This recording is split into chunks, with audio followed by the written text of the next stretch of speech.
नौ के ईमान और यकीन को मुतज़लज़ल करना और कुरान और सुन्नत की रोशन और अबदी तालीमात से उनका यकीन खत्म करके इन पाकीज़ा तालीमात के मुताल्लिक महज किस्से और कहानियों का तसव्वुर पैदा करना है।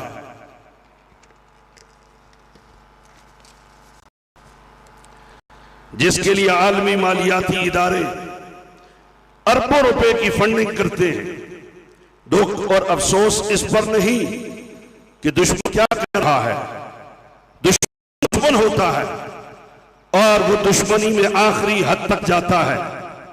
जो भी उससे बन पड़ता है वो करता है और अपने मकरू अज़ाइम की तकमील के लिए कोई दकीका फिरोगिज़ाश्त नहीं करता। दुख और रंज तो इस बात पर है कि नस्ल नौ के ईमान और यकीन के तहफ़्फ़ुज़ की ये भारी जिम्मेदारी जिन तबक़ात पर आयद होती है, इस सिलसिले में उनका क्या है और वो किस हद तक अपनी जिम्मेदारी को निभाने में कामयाब है। अव्वलन ये जानना जरूरी है कि वो कौन कौन से तबक़ात हैं जिन पर यह जिम्मेदारी आयद होती है।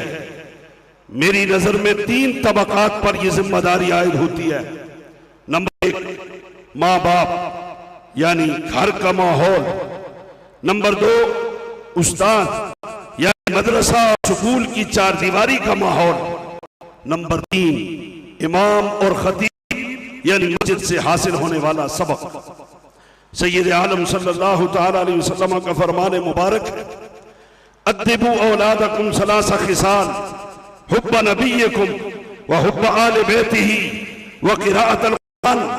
अपनी औलाद को 3 चीजें सिखाओ, अपने नबी सल्लल्लाहु तआला अलैहि वसल्लम और आले बैत नबी यानी अज़वाज मुतहरात और औलाद सय्यदा फातिमा ज़हरा रज़ियल्लाहु तआला अन्हा की मोहब्बत और कुरान हकीम की तिलावत। जब रसूल करीम सल्लल्लाहु तआला अलैहि वसल्लम की मोहब्बत दिलों में जागुज़ी हो जाती है तो खुद ब खुद दीन से मोहब्बत और ईमान की पुख्तगी नसीब हो जाती है। इसके लिए जरूरी है कि हम अपने घरों में आले खाना को बिठाकर रसूलुल्लाह सल्लल्लाहु तआला अलैहि वसल्लम की सूरत और सीरत और आपकी अहले बैत और सहाबाए किराम का जिक्र जमील साल हा साल हमारे घर आप सल्लल्लाहु अलैहि वसल्लम के जिक्र जमील की खुशबू से महरूम हो तो फिर ईमान और यकीन की पुख्तगी और कुरान और सुन्नत के दामन करम से वाबस्तगी कैसे नसीब हो सकती है। सहाबाए किराम अलैहिमुर रिदवान कसरत से सय्यद कायनात सल्लल्लाहु तआला अलैहि वसल्लम के औसाफ और कमालात और महाद और महासिन की तज़किरे फरमाते थे, जिसका नतीजा दुनिया के सामने है। एक हदीस शरीफ में यूं आता है, एक सहाबी हाज़िर दरबार रिसालत होकर अपनी वारफ्तगी का इजहार इस अंदाज में फरमाते हैं, या रसूलल्लाह सल्लल्लाहु अलैहि वसल्लम, आप मुझे मेरी जान माल और औलाद से बढ़कर अजीज और महबूब हैं। व इन्नी लअकूनु फिल बैत फअज़कुरुका फमा अस्बिरु हत्ता आतीका व अंजुरु इलैका। या रसूलल्लाह, मैं घर में बकसरत आपको ही याद करता रहता हूं और जब पैमाना सब्र लबरेज हो जाता है तो चेहरा अक़दस की जियारत के लिए हाजिर खिदमत हो जाता हूं। इंसान पैदाइशी तौर पर फितरत सलीमा पर ही पैदा हुआ है, फिर माहौल उस पर असर अंदाज होता है और उसे अपने रंग में रंग देता है। नबी करीम अलैहिस्सलातु वस्सलाम फरमाते, कुल्लु मौलूदिन यूलदु अलल फितरति फअबावाहु युहव्विदानिही औ युनस्सिरानिही औ युमज्जिसानिही। हर बच्चा फितरत यानी इस्लाम पर पैदा होता है, फिर उसकी माँ बाप यानी माहौल उसे यहूदी नसरानी या मजूसी बना देते हैं। औलाद की उम्दा खुराक और पोशाक का ख्याल रखना और अपनी बसात और ताकत के मुताबिक बेहतर से बेहतर मुहैया करने की कोशिश करना बहुत अच्छी बात है, लेकिन हुजूर सल्लल्लाहु तआला अलैहि वसल्लम की जुबान मुबारक से मा नहू मिन नहलिन अफदल मिन अदबिन हसनिन, वालिदैन की तरफ से औलाद को हासिल होने वाले तहाइफ में सबसे बेहतर तोहफा अच्छे आदाब को करार दिया गया है। सैयदना अब्दुल्लाह इब्न अब्बास रज़ियल्लाहु ताला अन्हुमा फरमाते हैं, सहाबाए किराम अलैहिमुर रिदवान ने खिदमत अक़दस में अर्ज़ की, या रसूलल्लाह सल्लल्लाहु अलैहि वसल्लम, वालिदैन के हुकूक के मुताल्लिक तो हम आगाह हो चुके, फमा हक़्क़ुल वलद, औलाद के क्या हुकूक हैं। तो सैयद आलम सल्लल्लाहु ताला अलैहि वसल्लम ने फरमाया, और मैं अर्ज करूंगा और जोर दे के अर्ज करूंगा कि तवज्जो से समाअत फरमाइए हुजूर अलैहिस्सलातु वस्सलाम का ये इरशाद मुबारक, क़ाला अन युहसिना इस्महु व युहसिना अदबहु, फरमाया हक औलाद का ये है कि उसका नाम अच्छा रखे बाप, और औलाद का हक ये है कि बाप उसको बेहतरीन तरबियत का मामला तो जो है सो है, हम में से किसी से मख्फी नहीं। नाम रखने का मामला भी हदें कर रहा है, नाम सुनकर औसान खता हो जाते हैं। ये क्या लफ्ज है और इसका क्या माना है, अल्लाह ही रहम फरमाए। जब कि नाम के इंसानी शख्सियत गहरे असरात होते हैं। सैयदना अब्दुल्लाह इब्न उमर रज़ियल्लाहु ताला अन्हुमा रिवायत फरमाते हैं, सरकार दो आलम सल्लल्लाहु ताला अलैहि वसल्लम ने फरमाया, अपनी औलाद को अदब सिखाओ, क़यामत के दिन तुमसे तुम्हारी औलाद के बारे में पूछा जाएगा। क्या सवाल होगा? पूछा जाएगा कि तुमने उन्हें क्या अदब सिखाया और किस इल्म की तालीम दी। हर बाप को क़यामत के दिन अपनी औलाद के मुताल्लिक के सवाल का जवाब उस कटहरे में देना होगा। तैयारी वहां नहीं होगी, वहां सवाल का जवाब होगा, तैयारी यहां होगी। इस मामले में दूसरा मरकजी किरदार उस्ताद होता है, दूसरा तबका मरकजी किरदार उस्ताद है। उस्ताद चाहे दीनी मदरसे का हो या स्कूल और कॉलेज का, दुनिया में बसने वाले इंसानों में सबसे बुलंद मर्तबा और हैसियत की हामिल शख्सियत उस्ताद होता है। उस्ताद कौम का मेमार होता है, कौम का मुकद्दर बदलने की अजीम जिम्मेदारी उस्ताद के सर होती है। उस्ताद आईना होता है, शागिर्द उसे कॉपी करने और अपने आप को उसके सांचे में ढालने की कोशिश करता है। शागिर्द की शख्सियत पर उस्ताद के अखलाक और किरदार का गहरा असर होता है। उस्ताद का जाहिर व बातिन जितना उजला और साफ होगा, यकीनन इतने ही सालेह, बाकिरदार और ईमान और यकीन की पुख्तगी से मालामाल अफराद मुआशरे को यस आएंगे, जो मुआशरे की तामीर और तरक्की में अपना बेहतरीन रोल प्ले कर सकेंगे। वरना बसूरत दीगर वही होगा जो हमारे सामने है और जिसे देखकर आंसू खुद ब खुद बह पड़ते। निहायत अदब से अर्ज है कि मसनद तदरीस पेशा नहीं, एक अहम फरीजा है। सैयद कायनात सल्लल्लाहु ताला अलैहि वसल्लम फरमाते हैं, जो कोई भी मुसलमानों के किसी मामले का जिम्मेदार बना और उनके लिए ऐसी कोशिश न की जितनी वो अपने लिए करता है, तो क़यामत के दिन अल्लाह ताला उसे मुंह पर जहन्नम में डाल देगा। कुल्लुकुम राइन व कुल्लुकुम मसूलुन अन रइया, हर एक निगहबान है और उससे उसकी रियाया के मुतालिक सवाल किया जाएगा। मैं 10 बरता असातिज़ा की तवज्जो चाहते हुए अर्ज करूंगा, कल हर बच्चा उस्ताद की रियाया होती है, चाहे किसी गिराने से भी वाबस्ता हो। इतना जरूर गौर करना होगा कि कल क़यामत के दिन मुझे उस रियाया के मुतालिक एक सख्त सवाल का जवाब देना होगा। मेरे सर पे सजा इज्जत और एहतराम का ताज उस बच्चे के बेहतर मुस्तकबिल की बुनियाद पर था। मैंने ये जिम्मेदारी किस हद तक अदा की है? अपनी बहुत सारी ख्वाहिशात और जज्बात नस्ल नो की किरदार साजी के लिए हमें पांव तले कुचलना होगी, क्योंकि इसके सिवा दूसरा कोई रास्ता नहीं है। हमारी तमाम तरजीह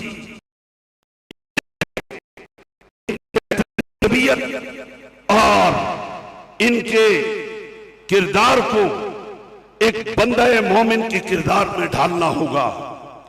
सिर्फ किताबों कापियों पर लिखे जुमले रटाकर इम्तिहान में ज्यादा नंबरों के हुसूल के काबिल बना देना ये कोई कमाल नहीं है। हाँ, कमाल ये है कि अल्लाह तबारक व तआला रसूल करीम सल्लल्लाहु तआला अलैहि वसल्लम की ज़ात अक़दस की मोहब्बत और दीन पर उसका ईमान और यकीन और एतमाद इस कदर पुख्ता हो जाए कि कुफ्र और जुल्मत की कोई आंधी और तूफान उसे ईमान से बरगश्ता न कर सके।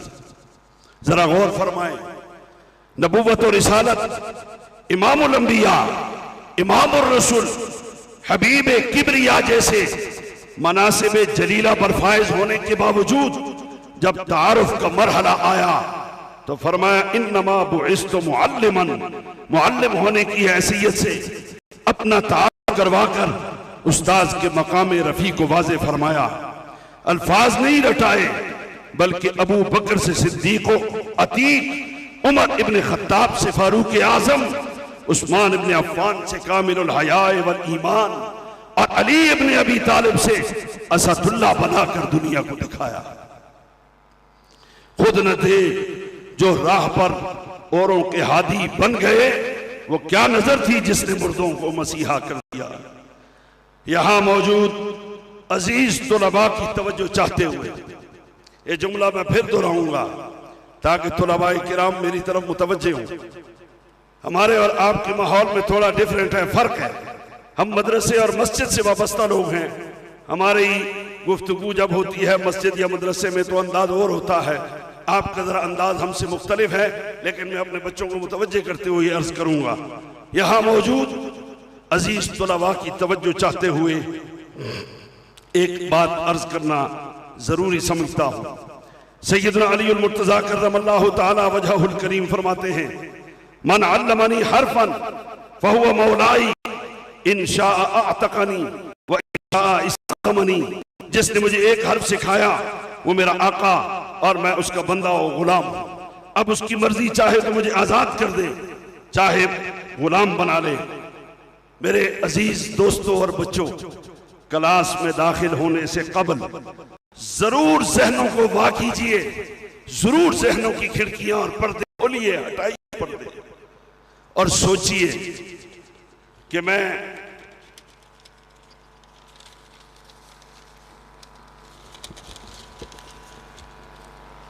किसकी खिदमत में हाजिरी देने जा रहा हूं। हमारे असलाफ की तालीमात की रोशनी में उसका मकाम और मर्तबा क्या है। अदब और एहतराम का वही रिश्ता उससे रखिए जो बुजुर्गों की तरफ से हमें विरसे में मिला है। कामयाबी की कुंजी, जमानत और राज यही है और बस। तीसरा इंतहाई अहम किरदार और तबका कौम का इमाम और खतीब और रूहानी पेशवा होता है। इंतहाई दुख और अफसोस से ये अर्ज करना पड़ रहा है कि दो जगहों से ईमान और यकीन की पुख्तगी, इंसानियत की मिराज, ईमान का कमाल और बेचैन रूह को तस्कीन मुयस्सर आती थी।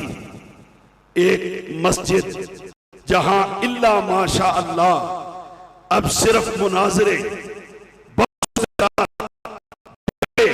चटकले और लोगों की तबाह को खुश करने के लिए लताइफ, ऐसे थिएटर है।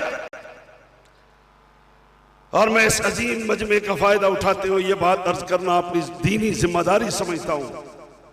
जहां कुरान और हदीस बयान किया जाता है वहां नमाजियों की तादाद बड़ी आसानी के साथ उंगलियों पर गिनी जा सकती है। और जिस मस्जिद का खतीब लतीफे बयान करता है, लोगों को हंसाता है, ठट्ठे और मिजाज से मस्जिद के तकद्दुस को पामाल करता है, वहां रश इतना होता है कि वहां बैठने को जगह मुयस्सर नहीं आती। मुझे और आपको अपने गिरबानों में झांकना होगा कि क़यामत के दिन हम जिस नबी का कलमा पढ़ते हैं उनके सामने मुंह से हाजिरी दें।